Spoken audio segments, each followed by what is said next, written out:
प्यासे कौवे की कहानी हम सब ने बचपन में जरूर सुनी होगी, है ना? लेकिन क्या कभी सोचा है कि ये सिर्फ एक बच्चों की कहानी है या फिर मुश्किल समय में चतुराई से काम लेने का एक जबरदस्त सबक? तो चलिए आज इस जानी पहचानी कहानी की परतों को खोलते हैं और देखते हैं कि इसमें प्रॉब्लम सॉल्विंग के क्या राज छिपे हैं। तो कहानी में आगे बढ़ें उससे पहले एक बड़ा ही दिलचस्प सवाल है, क्या एक कौवे को फिजिक्स आती है? अब ये सवाल इसलिए जरूरी है क्योंकि ये हमें कहानी को एक अलग ही नजर से देखने पर मजबूर करता है। ये सिर्फ एक किस्सा नहीं बल्कि एक जानवर की कमाल की होशियारी का सबूत है। तो चलिए सबसे पहले मिलते हैं हमारी कहानी के हीरो से, जिसका नाम है तिसाया।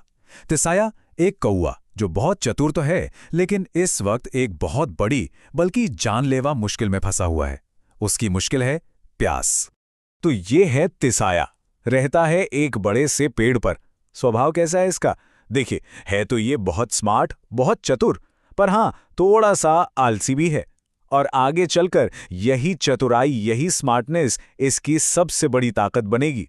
अब सोचिए, एक दिन की बात है, गर्मी इतनी ज्यादा कि बस पूछिए मत। और ऐसी भयंकर गर्मी में तिसाया का गला प्यास से बिल्कुल सूख चुका था। और ये कोई ऐसी वैसी प्यास नहीं थी, नहीं, ये तो जिंदगी और मौत का सवाल बन गई थी। तो यहां से कहानी में एक ट्विस्ट आता है, एक बहुत बड़ी प्रॉब्लम। तिसाया को हम कह सकते हैं एक उम्मीद की किरण तो नजर आती है, लेकिन अफसोस वो उम्मीद एक बहुत बड़ी मुश्किल से जा टकराती है। जरा सोच कर देखिए, वो बेचारा कौवा ना जाने कब से पानी के लिए यहां वहां भटक रहा होगा, और फिर काफी देर उड़ने के बाद अचानक उसे एक घड़ा दिखता है। क्या राहत मिली होगी उसे उस पल, लगा होगा कि चलो बस अब प्यास बुझ जाएगी, खोज पूरी हुई। लेकिन उसकी ये खुशी ज्यादा देर टिकी नहीं। जैसे ही वो पास गया, उसने देखा कि घड़े में पानी तो है, पर इतना नीचे कि उसकी चोंच वहां तक पहुंच ही नहीं पा रही थी। जो उम्मीद जगी थी वो एक झटके में निराशा में बदल गई। तो अब तिसाया के दिमाग में बस एक ही सवाल घूम रहा था, अब क्या किया जाए? क्या करें? हार मान लें या कोई और रास्ता ढूंढें? और यही वो पल है जहां असली परीक्षा होती है, ताकत की नहीं, अकल की। और बस यहीं से कहानी का सबसे मजेदार हिस्सा शुरू होता है। ये वो पल है जहां तिसाया अपनी स्मार्टनेस, अपनी चतुराई का इस्तेमाल करता है। तो आइए देखते हैं कि कैसे एक छोटा सा आइडिया एक बड़ी प्रॉब्लम का सॉल्यूशन बन जाता है। देखिए, सबसे अच्छी बात यह थी कि उसने हार नहीं मानी।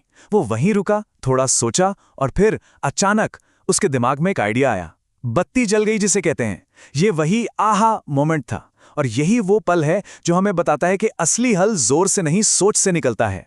तो ठीक है, आइडिया तो आ गया, अब बारी थी उस पर काम करने की। कामयाबी की तरफ उसका यह सफर एक एक कदम, या हम कह सकते हैं एक एक कंकड़ से पूरा होने वाला था। अब तिसाया का प्लान देखिए कितना सिंपल और शानदार था।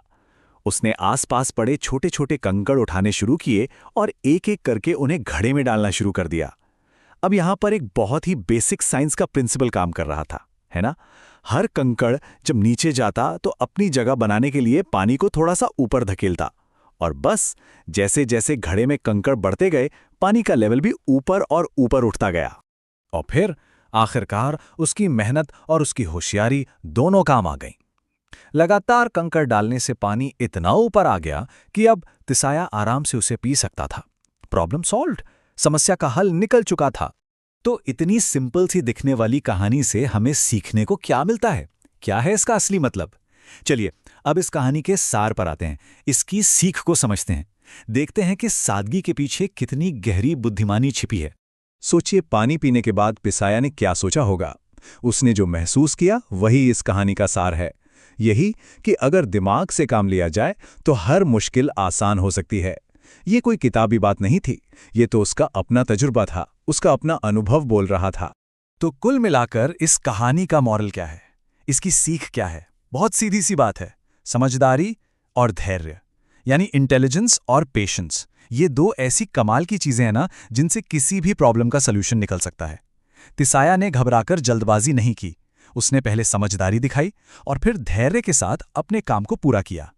और अब जाते जाते एक सवाल, अगर तिसाया की मुश्किल वो घड़ा थी, तो हमारी अपनी जिंदगी में वो सबसे बड़ा घड़ा क्या हो सकता है? मतलब वो कौन सी मुश्किलें हैं जहां हमें मंजिल तो साफ दिखती है, लेकिन उस तक पहुंचने का रास्ता बहुत मुश्किल लगता है? यह एक सोचने वाली बात है ना?